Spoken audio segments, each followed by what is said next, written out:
Well, hello and welcome to Nuts and Bolts of Student Employment.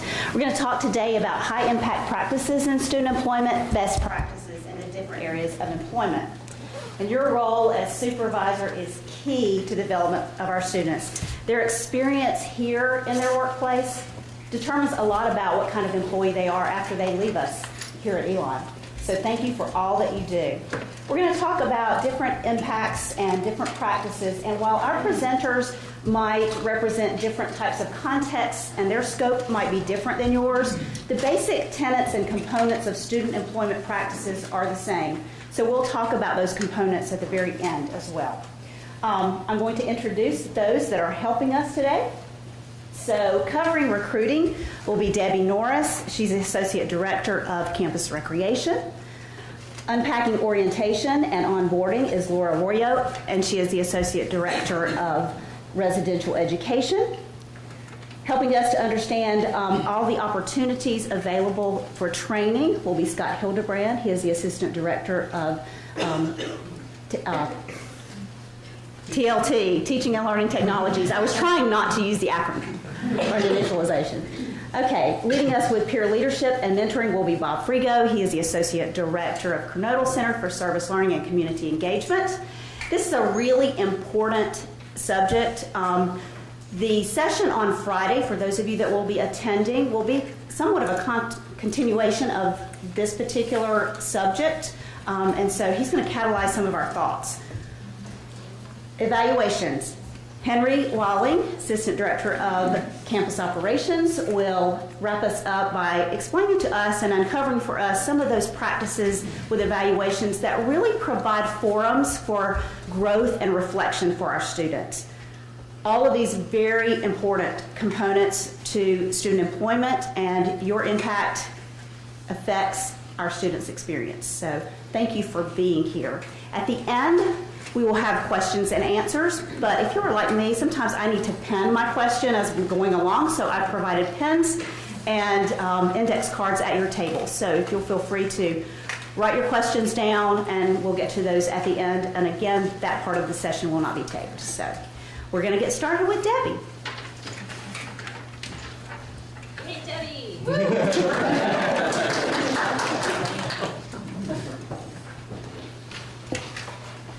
All right, so just to give you a little bit of background as to how or why I might have been selected for the recruitment part of this and my experience with student staff employment and high impact practices. Working in campus recreation here at Elon, but also my former institutions, we hire about 120 to 140 student employees at any given time. So our hiring process is usually once at the beginning of each semester and also the summer as well, which could be anywhere from 20, 25 to 50 student employees. So our hiring process is pretty extensive. And how we actually go about the hiring process is we have a job fair before any applications are given out. So students actually have to come up to our campus recreation job fair, talk to student employees that are currently working and have experience in those positions to learn to see if it's a good fit and if they actually really like the job they're applying for. A lot of times students might look at the Elon Job Network and read a job description, but may not really understand from a student's perspective what they will actually be doing and what tasks they'll be assigned or what those other duties as assigned might actually be. So having them have face-to-face time with current student staff really gives them a, hey, I really could do that job. That fits me very well. I'm excited about applying for that position. So we start there with the job applications. Following that, we actually go through a very extensive, we have high expectations for our interview process. We have a single group interview process, so you might be in the room with 4 or 5 student employees with a professional staff member who's maybe in the background, but our student staff actually lead that interview process. So we get the group interview project. We get to see the student staff or potential student staff that might come forward, that might shy away, that might actually not answer certain questions. They're not always obligated to answer every question that we have. So seeing them in that group dynamic really gives us a good idea as to what they would be like in a team setting. And how they actually can take initiative and step out of the group rather than just being the shy one in the back that may not talk as much. If they pass from that round on, they actually go to a one-on-one interview with our student leaders. And this is a really key component because they work with our student leaders very closely. Our student leaders actually act more as graduate assistants They do a lot of the disciplinary action, they do a lot of the scheduling, they do the training with the guidance of the professional staff, of course. But that one-on-one, making sure that that's a good team bond and they can actually work well with that person is priority for us. Once they go through that one-on-one interview, we also have practical interviews for a lot of the positions that we have on campus. So with the group interview, the one-on-one plus the practical, we actually get a really well-rounded view as to what this student employee might look like in a day-to-day setting. So in that case, we're looking for long-term hires. We're not always looking for just a semester. That is what we do in campus recreation. That's kind of standard across the board throughout the nation. And one of the things we do, we really view student employment as a high-impact practice. Our national governing body, the NERSA, Intramural Recreational Sports Association, what we do is to help students gain transferable skills to whatever career they're going into. We know the Elon students, they're not looking for a career in campus recreation. Maybe like 0.01% of the population would go into campus recreation as a field. But learning how to manage your peers, learning how to do evaluations properly, learning how to train and evaluate in the interview process is a very functional skill. And sometimes we hear our student staff say, hey, I'm interviewing for jobs, but it's a piece of cake because I've been through so many interviews with you during the hiring process. I can interview on the spot and be perfectly comfortable doing that. That's a fantastic skill for our students to leave with when they graduate. So how should you start if you're actually hiring for student staff? The first thing is your position description. This is something that's overlooked very, very often. It is easy to leave a position description the exact same every semester as you go. Taking a look at it once a year is probably a really good idea, just to make sure that you have the descriptors in there that are suited for your needs. In talking about student employment, we're talking about temporary employment. We're not talking about students that are going to work for you for 3 or 4 years. If you get those students, fantastic, right? But most of them leave within a year or two. So making sure that position description is accurate for that short temporary time period. What are your long-term and short-term needs? An example right now is campus recreation. We have actually been absent a director for last spring and now this fall as well. So we are looking for some short-term needs of we need more students to take care of some of our reservation problems that we have. Our job descriptions might change, how we interview might change based on our needs this current semester and the following year. What are behavioral patterns from previous employees? So we talk through our evaluations with our student staff, and if we notice some behavioral patterns, maybe some overstress that are continuing to happen with each individual person that's coming into that position, we might need to change that job description up. We might need to do some restructuring in-house because it might be something within the structure that's causing that overstress or overcomplication rather than the students coming in and not being prepared or good workers. So we have to look at that internally as well. How do you recruit applicants? Going through your timeline, we talked about this in a previous presentation, that sometimes it's nice to go backwards. So from time of hire, what you need to do and how your marketing tool is being used and how far out are you marketing. What kinds of marketing tools are you using? Word of mouth is probably one of the best that we've seen. Finding out within your staff who has friends or colleagues or associates or individuals in their class that have been interested in maybe the job and maybe have shown skills that are adequate for the job performance they could be performing has been probably one of the best for us so far. Social media, this is just now the time. If we're not using social media to get to our student staff and our applicants, we're behind the curve a little bit. And luckily we do have the Elon Job Network, so of course I save the best for last on that one. What does your interview structure look like? I talked about ours a little bit, but there is a one-on-one interview. You can do group interviews with maybe 2, 3, up to 5 or 6 individuals, of course. Dynamic, this is fairly new. I've seen it quite a bit within campus recreation. If you have a job position that actually entails a lot of interaction, a lot of socializing, communication, whether it be on the phone or a front desk or even a facilitator of some sense, having a dynamic interview is actually a really good idea, especially if you attach it to a one-on-one or a group. And what I mean by that is simply saying you can do icebreakers or you can do events. We, at my previous institution, Stephen F. Austin, for our front desk staff, we actually had a one-on-one interview with a fellow student employee And then afterwards, we actually just led them through a bunch of 5 or 6 team builders just to see how they would interact with the group. Did they smile during the process? Well, great, if you're working at a front desk staff, if you don't know how to smile and that's not part of your natural ability, that's going to be a difficult job for you to come in on day to day, especially when it's a difficult day and struggling through that. So those dynamic portions of interview can be really insightful if you have a very social or communicative position. And obviously a combination of any or all of these. How will you select the right candidate? Fit is always number one, right? Whether it's professional staff or student staff, finding the right fit for the culture within your department is key. We use rubrics within campus recreation, so obviously we take a look at that fit, but at the very beginning of our interview process, we use the rubrics to make sure that we are narrowing down the right candidates with the right skills, with any bias left to the side. Once we have those top candidates using our rubrics, then we talk about who of those top candidates are good fits for our program with the temporary needs that we have in-house. Again, going back to your job description, if your job description isn't looking exactly for what you need, you're not going to hire the right students for the job because they're not going to apply for your positions. So making sure your job description is actually exactly what you're looking for in the interview process as well. And obviously discuss with your supervisor. I think a lot of times we take for granted being on the same page with one another, and especially through this interview process, if all the professional staff are not on the same page with what you're looking for, what that culture is, and where the vision of your department or your program is going, that's going to get misconstrued in the interview process, and you're not going to find the students that are going to help you support that vision. It is very important for the professional staff to be on the same page, even if you don't agree with each other, but knowing what that vision is, so the students clearly understand that. When that's not being seen by our student staff in our day-to-day work environment, then they feel that and they feel a little bit of disorganized or disorientation. So that's a very important part. And things to always remember.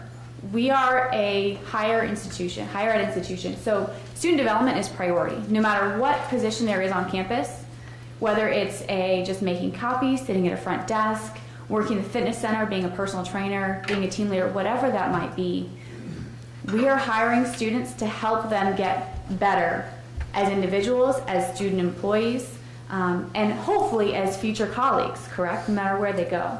And so understanding that there will always be a level of need the students have to grow and develop. Your attention is needed during that process. It is a timely manner. Even if somebody's just answering the phones, having those conversations of how to do that correctly, how to handle difficult conversations, or even just some improvements that they can make. So having the student development first in your minds is the shift change that probably needs to happen if you're having some structural changes with your student employees. This could very well be their first job or their first application they're ever filling out. So sometimes it's very difficult because you might have some stellar applications that come across your desk. That doesn't always mean it's the right person for the job or it's the best applicant. Sometimes you may need to think, hey, this is their first application, let me work through this a little bit, see why they made these decisions, and if they just didn't know any better, I can help them improve on that. This is not their career. Like I said, our students don't go into campus recreation as a career field, but every single one of them has gained a transferable skill within our department that they can use whatever their career might be.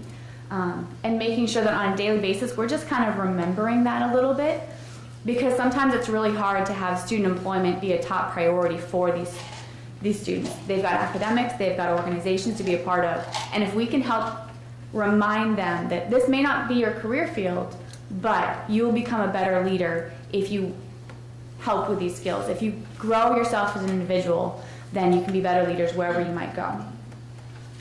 You can always learn transitional skills. I think I'm always learning this as a professional as well. Every day I learn this, I think, over and over. And we also will learn from this experience. My students challenge me all the time, and I have to accept that I need to grow as well with feedback. And it is a two-way street, just like the interview process. It's not only the applicant interviewing for the position, but the interviewer is also being interviewed by the interviewee. And so it's a dual-way street there. Yeah. Any questions so far? Okay, I'm going to hand it over to Laura.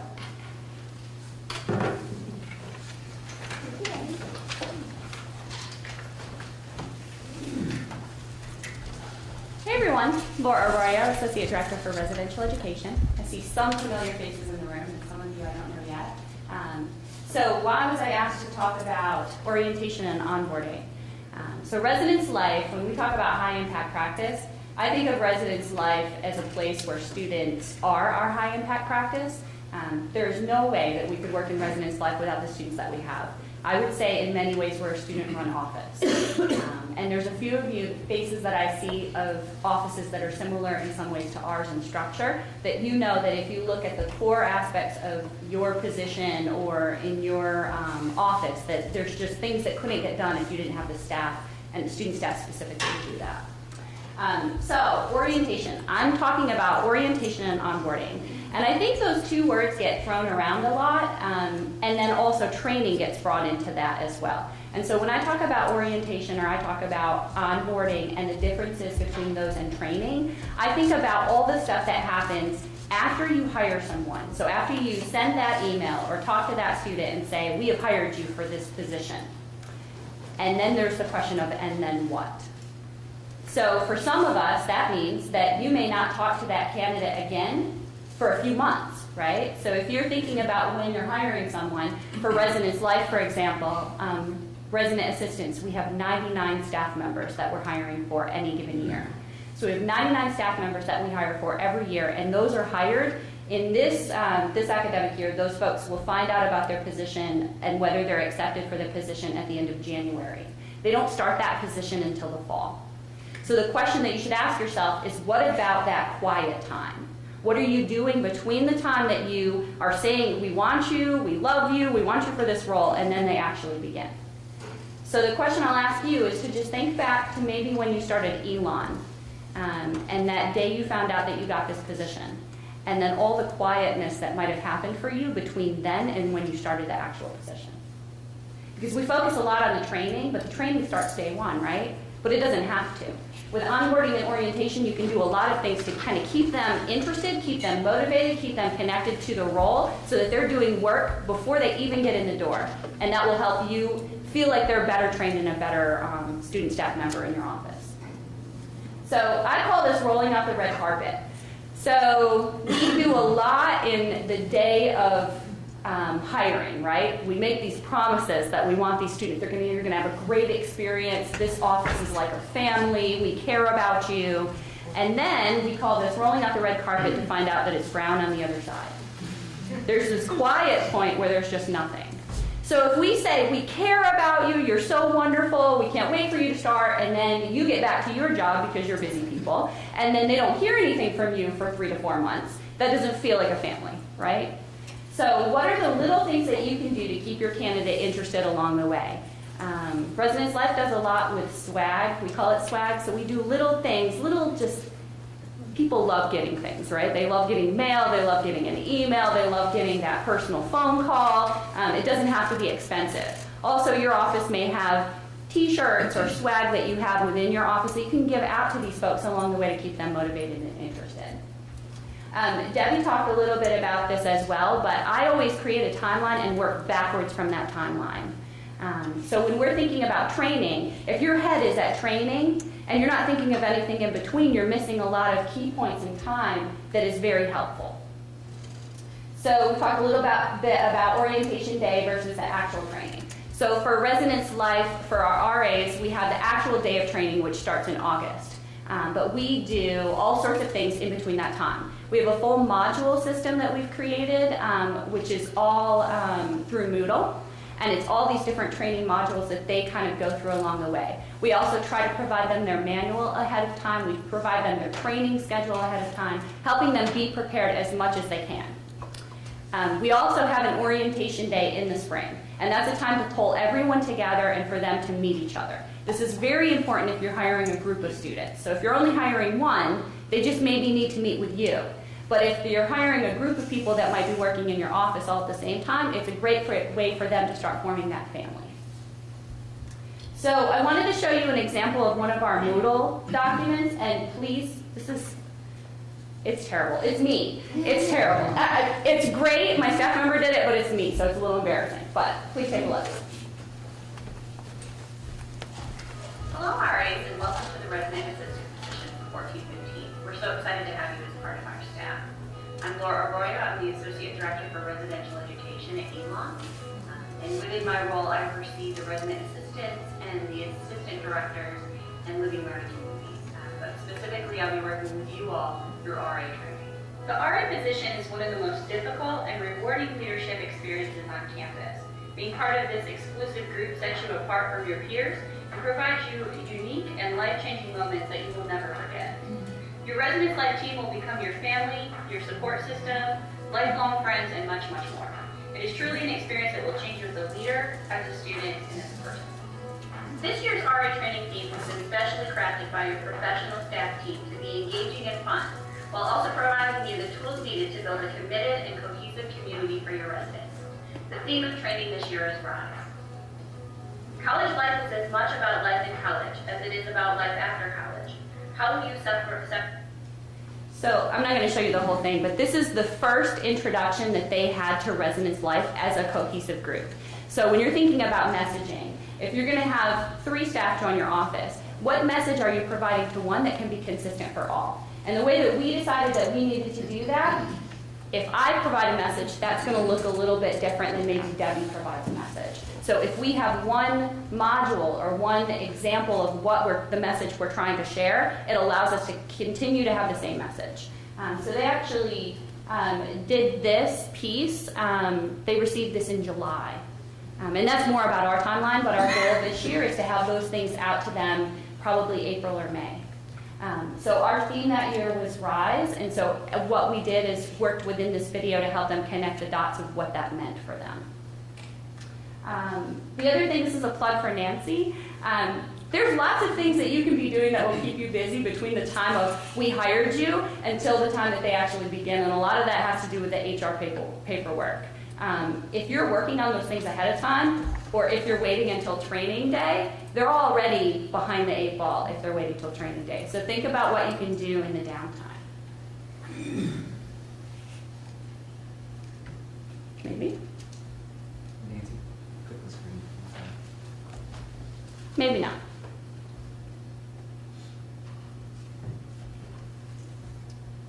Thank you. Okay. So that was the initial kind of onboarding, and now we're moving into the actual orientation. So this is what I think of as the first 30 days and the power of the first 30 days. There's lots of books about this. There's lots of stuff about research being done about how the first 30 days is pretty pivotal. Now, there's folks that are going to talk about training here in a minute, but I'm talking about that initial onboarding and orientation time. So what are you trying to achieve? What are your overarching goals? One of my favorite leadership books is a Disney leadership book, and what they believe is that simplicity is key. So when you look at your position description for your student worker, for example, there's probably 11 things that you're expecting them to do. But if you had to narrow that down and create an elevator speech of maybe 4 things, what would those 4 things be? Because it's going to be difficult for any student to remember all of the things, and they're going to learn that along the way. That's the point of training. But initially, what are the key aspects that you want to make sure that they understand about their role and that they're going to get out of the position and grow from? Okay? I talked about this already, but the importance of the manual. It's kind of like what Debbie said. There's things that we create and then we never go back to, right? So position descriptions are one of those. We created it 5 years ago and it's fine every year. Manuals are the same way. You need to update them every year because everything is constantly changing within your organization. Team building, Debbie talked a little bit about this too. There's differences between hiring one person for a position and hiring a group of people for a position. And training can look different based on how many people you're hiring and what your goals are. And then we talked about this at the end. Make sure you're doing a couple things well. Don't try to tackle everything and build the ship all at once. The worst thing is when the 30 days are a lot of information that's being thrown at you, but you can't remember all that information.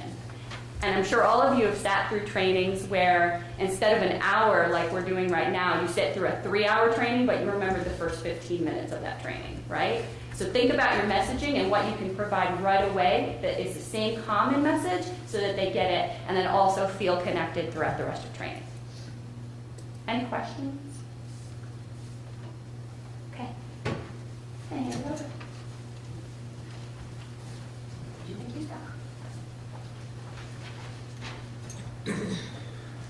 All right, again, I'm Scott Hildebrand. I'm in Teaching and Learning Technologies, and we employ a group of students called ELITE students, which stands for, anybody can tell me what ELITE stands for? Emerging Leaders in Technology at Elon. Took me a whole weekend to come up with that. So, a little bit about the ELITE program. We employ students to provide technology help to faculty and staff and students. So we pour a lot of time and training into these students so that they can go out and help others on campus. You'll see these students, you'll see the ELITE students at the Ask Us desk in Belk Library, and they also staff the TLT desk in our office in Belk Library as well. We do not hire on the scale that Debbie and Laura were talking about. We typically have about 14 to 16 students each semester, so that allows us to go very deep with those students in training and that sort of thing. Typically, we have 2 team leaders, so just a little bit about our structure so you understand us. We have 2 team leaders. One is responsible for operations, so they do the scheduling, the sub shifts, keep up with the students on the operational side, and then we also have a team leader for training. And I'll get into that in just a minute. We also have the rest of the students make up just consultants, so they're the ones that are staffing the desks. And then among those consultants, some of them volunteer to have coordinator roles as well. So for example, we write a lot of blog posts in our area. So we have students who sign up to help write the blog post or help do marketing and that sort of thing. So it's things that they're interested in that's kind of above and beyond what their consultant position might be. Just very quickly on the hiring end, we go through and we require a resume from each student and a cover letter, so we try to make it very professional process. They interview with current ELITE students and also professional staff. So these students at the Ask Us desk will have a lot of interactions with the librarian. So we typically bring in the library staff as well to sit through an interview with the students. We require them to do a presentation of some sort and to show us or to teach us something during their session. So they have to maybe show us how to create a PowerPoint presentation or how to do a mail merge in Word or something like that. So part of the hiring process is for them to actually teach us something. And when we're going through the hiring process, we're actually looking for students who are part help desk associate type students and part orientation leaders. So we probably will err more on the side of looking for an orientation leader type student because it's a lot easier to teach someone technical skills than it is to change how they're wired. So we're looking for people who are motivated or happy or going to give good customer service and that sort of thing. And that's a lot harder to teach, are those soft skills, than it is the technical skills. We do hire our students in April. So we have a very short window of time when we do our hiring. So we will start advertising shortly after spring break. We will go through the interview process and hire the students. And then what we do is we partner them, or we go through and we have them shadow a current student for 1 to 2 weeks. And what we've found is by hiring in April and then doing our orientation in May, is that the students come back ready to work in August. So instead of what we used to do is hiring at the end of year in May, and then having to do all of our training in August when it's already busy and chaotic, it was much easier to do this. So they work their first solo shift during spring exams. So we give them the opportunity to sign up for exam shifts during exams, and that's their first opportunity to go through on their own. We also use the new students, the new ELITE students, to staff the Ask Us desk. So that's kind of our entry-level point, so that they can get their on-the-job training in an area where there's other professional staff around on a regular basis to help them. And then as they progress through that, maybe the next semester or the next year, as we've gone through and completed evaluations, we might move them up to the TLT desk, which is where we get a lot of traffic in that area with professional staff and with faculty. So we're really wanting these students to go through and be problem solvers, to help someone as soon as they walk in the door, to be able to do the research and to be able to answer the question. So we know that not every student is going to know every answer to every question, because we don't, and we don't have that expectation, but we do expect them to go out and find the answer or look for the answer. As far as training and so forth is concerned, I mentioned we have one specific team leader who's responsible for training.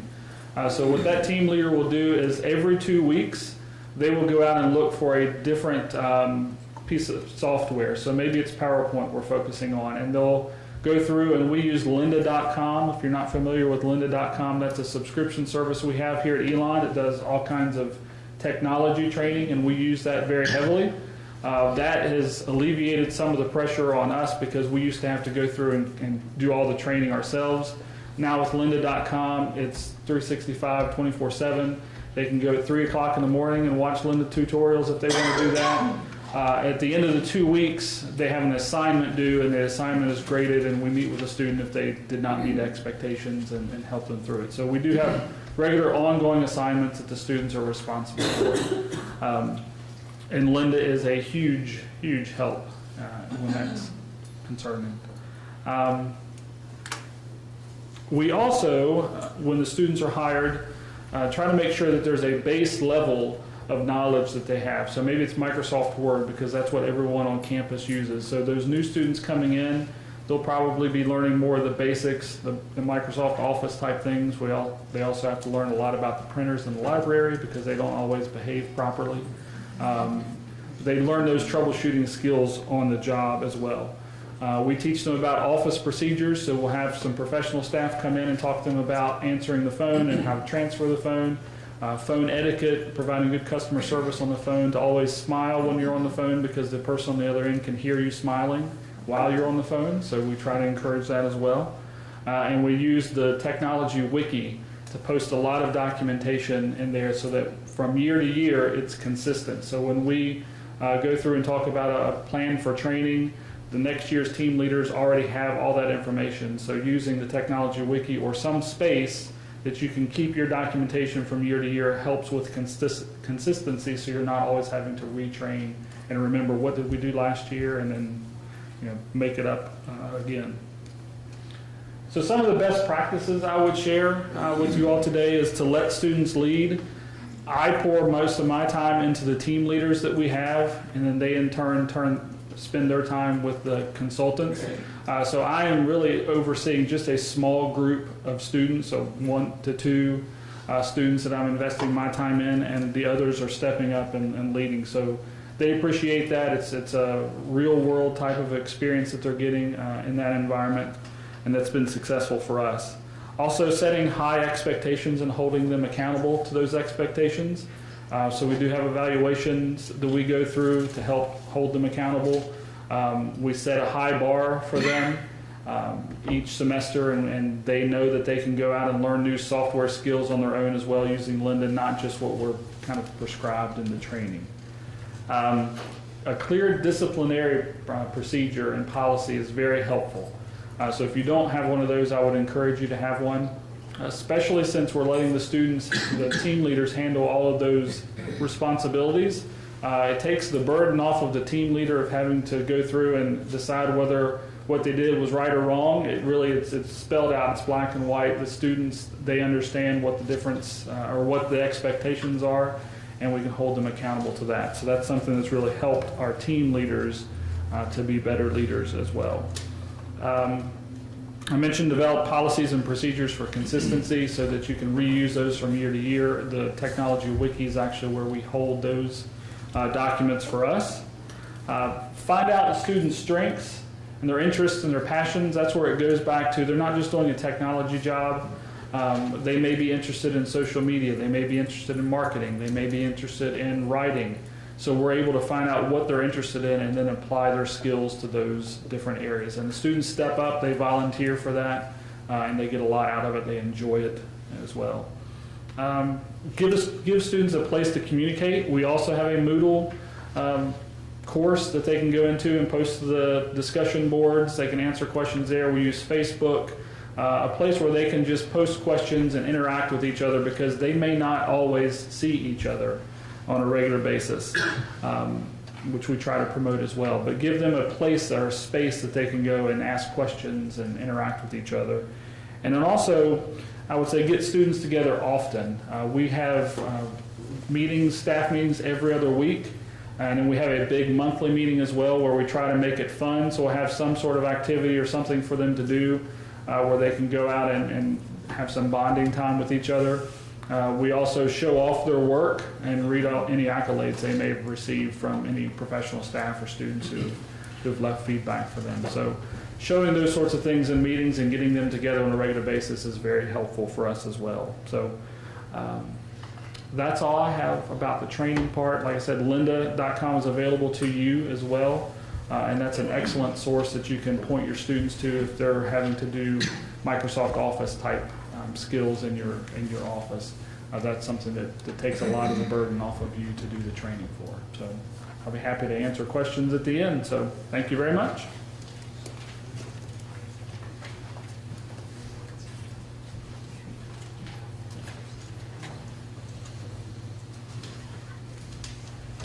Hi, good afternoon. My name is Bob Frigo, and I'm with the Cornell Center for Service Learning and Community Engagement. It's a pleasure to be here with all of you today.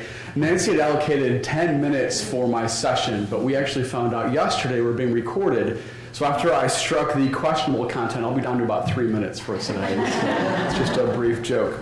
We were chatting before we all started today that there's a lot of talent in this room, and if we had more time, it would have been wonderful to have some roundtable discussions because a lot of people in this room are doing this work extremely well. So we apologize for having to be at the podium today. Just starting out with a few brief stories. When I was a 20-year-old junior at Marquette University, I was hired for a job and paid a whopping sum of $2,000 a year. And in that job description, I had a budget of $250,000 and a staff of 10 people. Now, I've been out of university for quite some time, and in that time, I still have yet to manage a budget of nearly that amount or a staff of that amount. But for some reason, at the ripe age of 20, the good folks at Marquette thought that I was qualified for that job. And for me, that created my framework that that's how we incorporate student employees and leadership into the work that we do. A second brief example, I was in a meeting, and I'll not disclose that meeting, last year. And so in that meeting, someone was talking about the fact that she had an overwhelming amount of work, and there were projects and there was research this person could never get to. But in that same conversation, this person mentioned that she had a small army of student employees and that they were tasked with answering phones and making copies. And for me, that was a really easy way to connect those dots because I think oftentimes we underutilize the students that we interact with, which is part of the reason why we're here today. So, a brief overview. Nancy said we're going to talk a bit more about this particular topic on Friday, so this will be a little bit brief, so partly philosophical, partly pragmatic. To begin this question, even why is it important to create opportunities in your departments to develop student employees and student leaders? And I will use those terms interchangeably in the next few minutes. So to start, if you're going back to your offices to take home some thoughts from today, and why would you even want to do this? Why do you deem this as important? In terms of implementation, I think it's a wonderful conversation to have with your colleagues when you get back later on this month in January. Why do you think this is an appropriate way to involve students in the work that you do, in the work that we do? As an example, and I know we're talking about some big numbers here with Campus Rec and with Residence Life from the Cornell Center, but we have about 140 students in our office that we hire each and every year. As interns, as directors, as coordinators, as office managers. We didn't start out this way. We didn't magically appear with a number of 140. It may seem like a huge number. But what I will tell you is that philosophically, we ultimately value the students as colleagues model, and that's what really binds our office together. And as Laura had mentioned, we couldn't function without the students in our office, and many of the wonderful programs and services that we offer would cease to exist. And I don't think this is just a Cornell model or an Elon model. Every place that I have worked has adopted this model, but part of it is buying into that philosophy to start with. So next question. Ultimately asking what skills or competencies do you want your students to develop? About a year ago in one of our staff meetings, our colleague Tammy Cobb brought up the question, if students are working with us, paid or unpaid, which is irrelevant, for a year, what do we want them to learn and gain over the course of that year? And we really wanted to be thoughtful about that. So we took about 6 months to develop 6 sentences, and that sounds like a lot of time to create 6 sentences, but we created 6 student learning outcomes. And ultimately our goal was to create this set of standards on when students come to work with us, when we hire them, what do we want them to gain over the year that we have, the year that they are with us. And so here's one example of those 6 sentences. We want students to understand how the knowledge and skills from their own academic area informs their participation in community engagement. How are we connecting what they learn in the classroom with what they're learning in our office? We wanted to make sure that was a seamless idea. And again, this starts to infuse how we hire, how we train, how we recruit, how we evaluate. So these 6 are starting to change our game in terms of that idea. Another question. If you're not doing this, or you're currently doing this and want to scale it up, what structure will your department create to foster student peer leadership and mentoring? What might this look like? If you're starting with a flat leadership structure, let's say you have 7 student employees in your office, all in similar positions, you can create in a very simple fashion by starting with a student lead position. Maybe there's one person that is your point person that oversees those students or assists you in doing so. And or taking those 6 or 7 student positions and giving them some specific content areas. And so one way that my fantastic colleague, Libby Otis, is doing this is that Libby coordinates our office manager program. And so she started out having a relatively flat structure.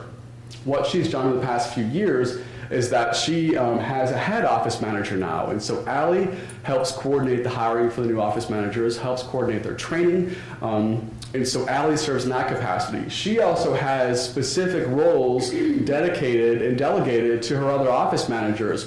Nikandra is over our electronic newsletter. Meredith works with the voting project. And so people are point individuals for different projects and areas, so they're gaining some broader skills.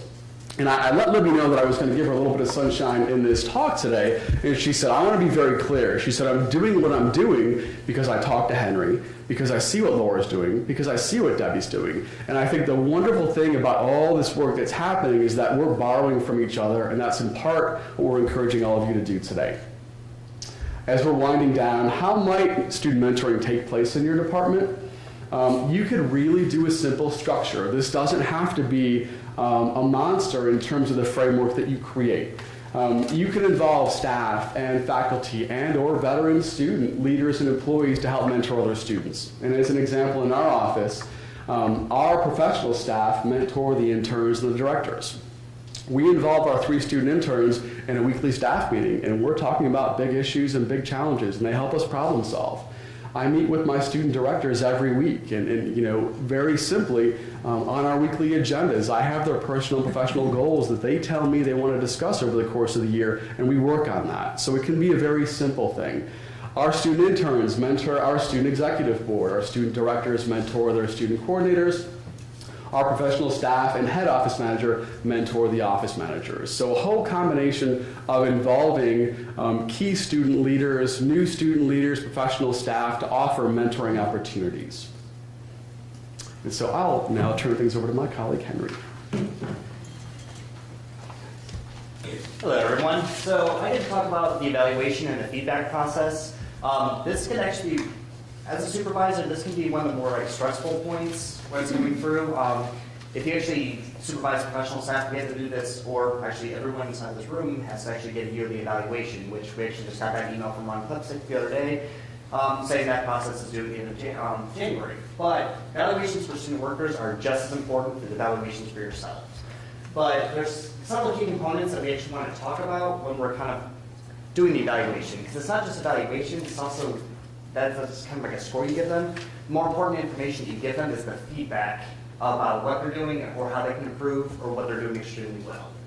So when you're kind of thinking about it, here's some of the key components. Like, what do you want to evaluate? So setting those expectations ahead of time. So a lot of stuff that I'm going to be talking about is all 4 of my colleagues here have actually already discussed. From the job description and everything, it's setting those expectations early. So think about the student worker position. What do you want them to do? Is it more of a customer service related? Are they answering the phones? Are they doing that kind of stuff? What kind of interpersonal skills do they need to have? Where can their improvements happen with those ones? And just kind of going down. Do they email people? Do they talk to people, like on the phone, in person? How do they look? They're representing not just themselves, but also the office. They're representing you. They're representing the whole department with which they work. So I'm again setting expectations. Like, when do you set them? Do you do it during training? Do you do it beforehand? Do they start beforehand? Like, when you start the job description, it's kind of your decision. But honestly, when you're actually already setting the job description and everything, if you're already thinking about what the students are going to get out of this position, adding that into the expectations for the onboarding process, the training, and actually inside the job description itself helps out because you're planning it way ahead of time.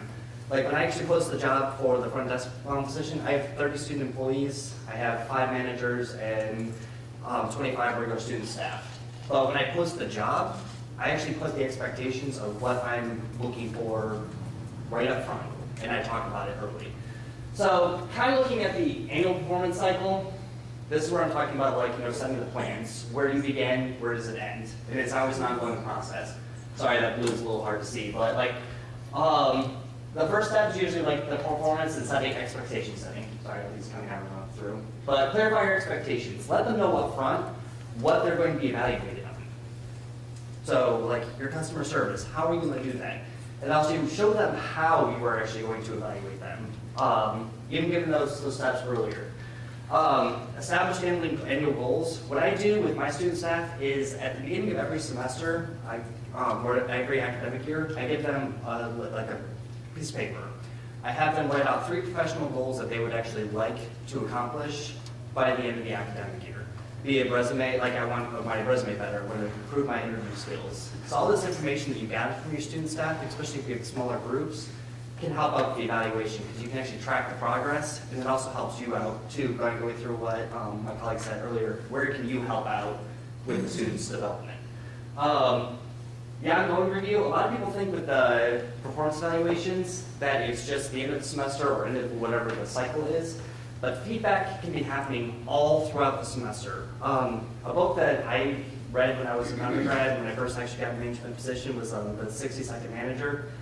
I don't know if you've ever read that, but like, there's really good clips on there. It's a little bit of an older book, but it kind of shows you how, as you're going through the entire semester over the cycle, where you can actually just take a minute to say, like, you're doing a really great job with this, this, and this, but I see how you can maybe change that around and try it this way, and make notes of it. My employee personnel files for my student staff is just documenting everything all throughout, because I can't retain all that information all semester long or all year round. So also too, setting, like, for yourself, are you going to do these semester evaluations, or are you going to do them yearly?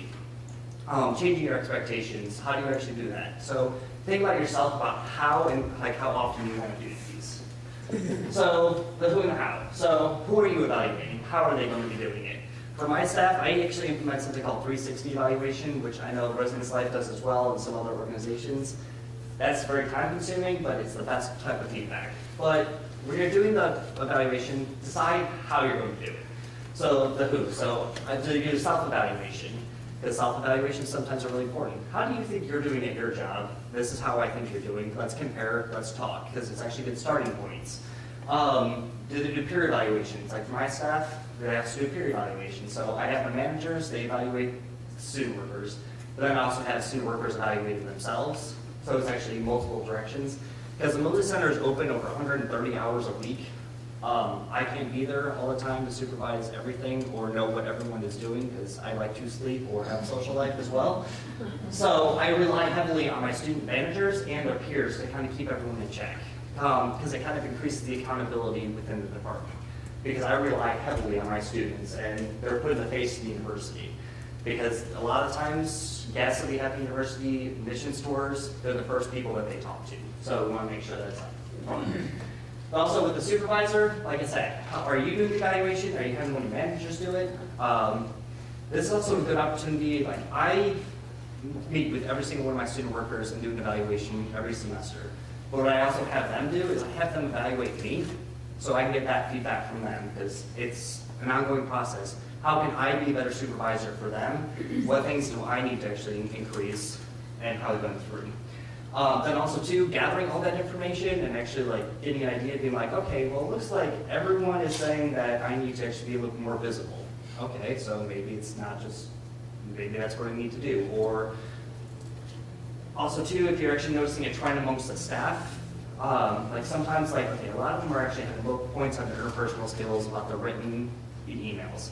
Maybe I actually develop my training along that one too to help increase those skills later on.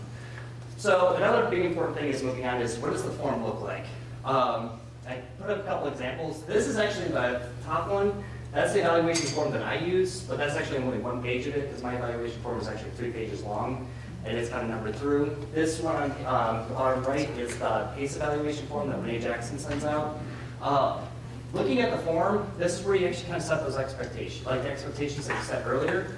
Going back to what like Laura said too about from the onboarding process, when you narrow everything down to those 4 topics, that's what you can actually put down there as your headers for the evaluation and then go down beyond that. Well, one good thing to actually note though with these forms is the numbering system they have out there. Make sure that all the students have a good understanding about when you score them a 1, what does that mean? 2, what does that mean? Give them like your expectations or what your meaning behind those numbers are. Because, sorry, some of the new students, when they do their self-evaluation, be like, oh, I'm perfect at this. I get 4s across the board. I am fantastic. The lowest score that I have is a 3.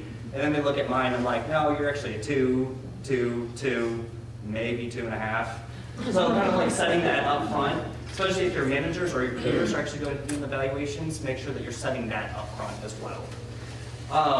You can make it long and complex like I do, but that's just something because there's so many aspects of the job, or you can make it a little bit like more overarching. This is where it's actually kind of up to you how you want to develop it. What are the major points that you want to hit on? So just kind of looking at the feedback framework, when you set your expectations, you observe the students all throughout the semester or all throughout the year, document everything, then you go through and you assess them, and then you assess your program, and you make the changes or give them suggestions, and then other consequences. Consequences usually have a negative connotation, but hey, great consequence. The staff is doing wonderful here, so let's actually like develop them a little bit further in this area and kind of move around, work in your program, that kind of stuff. So what do you do with them? So review the self-assessment with them, ask them questions, like ask them many questions. Why do you think that you did this? Don't make it like yes, no, make it open-ended, make them talk. Because sometimes that reveals a lot of information about what's going on with them in their head. That sometimes in the semester, high stress, they might be a little bit more weary. This kind of goes along with observations all throughout the year. Identify areas of development. So I really need to work on your interpersonal skills. So I'm going to actually maybe meet up, like have someone from the Writing Center come into our staff members and actually talk about how we can improve these different areas. Compare to like results from year to year or past to past. Be like, okay, so you started off here, but you've improved this much from your last evaluation. Use that information because that feedback is really constructive for the students. When you're saying, this is what you did really well at the beginning, but it's kind of lacking here, so what's going on? Or this is your problem area. You've improved so much from fall to spring. So comparing the back and forth. So what do you do with it? What I do with most of my students, I develop an individualized plan for each of them sometimes. So there's the overarching, but also look at the individual. Be like, Jane, you need to actually work on these type of things. So here's the plan of action that I would like you to do in order to get a better result in your next evaluation. So if that means setting them off to, the Writing Center or to different areas to help increase those, or more time with me about different areas. Setting future goals, be like, this is what I would like you to work on.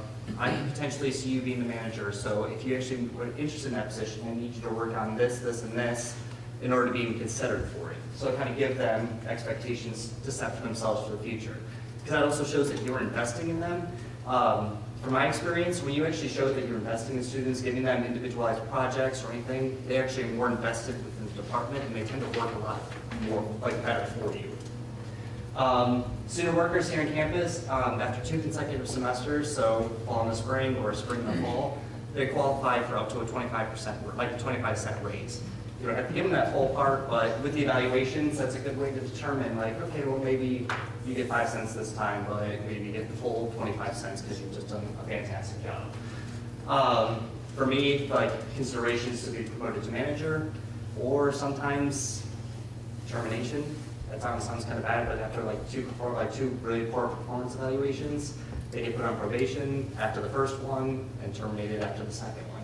Luckily, I've never had to actually implement that last one, but that's again clear expectations set up at the beginning about why the evaluations are important. Because I tell them like this could actually lead to your promotion, to raises, or to the end of your employment.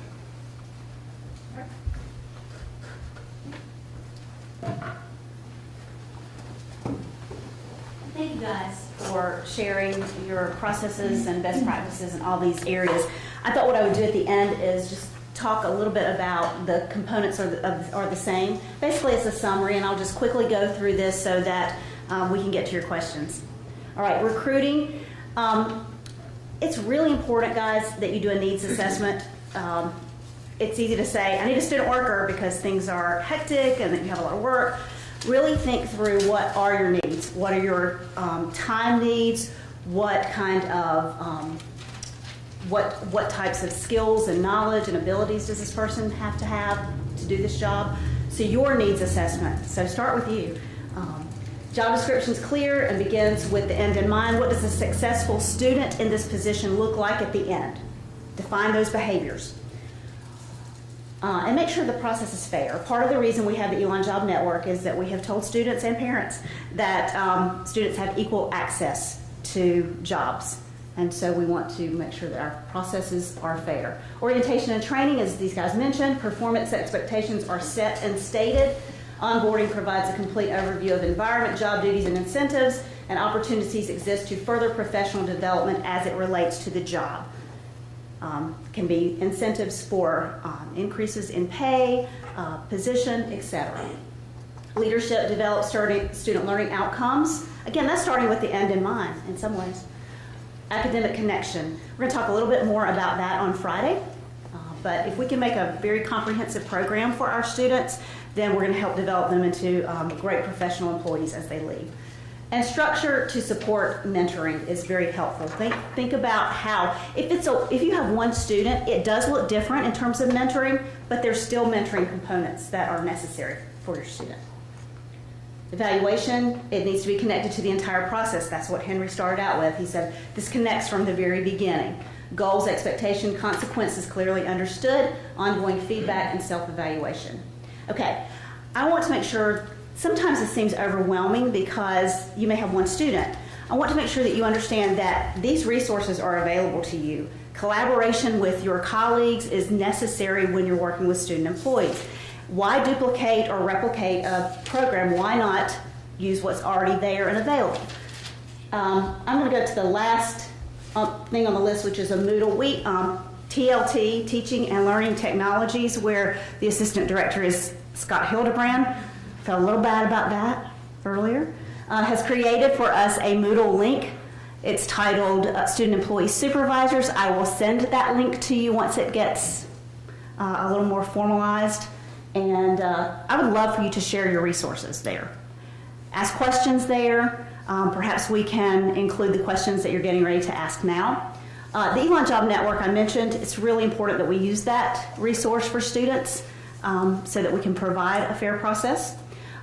I work with several supervisors to create and help with their recruiting process, doing some resume writing workshops that are tailored and customized for your position.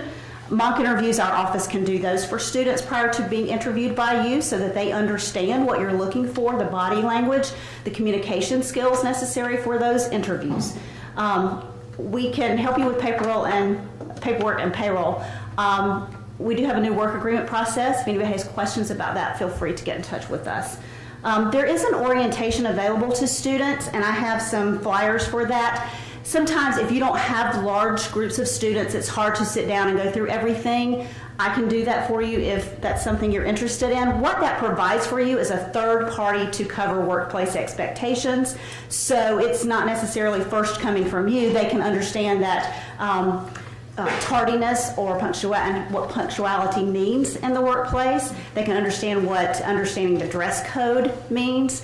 What our drug-free workplace expectations are. So all of these kinds of expectations that the university has, we can include that in the orientation. So if you're interested in that, I have flyers available for that. And then again, there's a student employee supervisor handbook that includes the type of evaluation form that is used in PACE. You can have access to that. That will be on the Moodle site as well.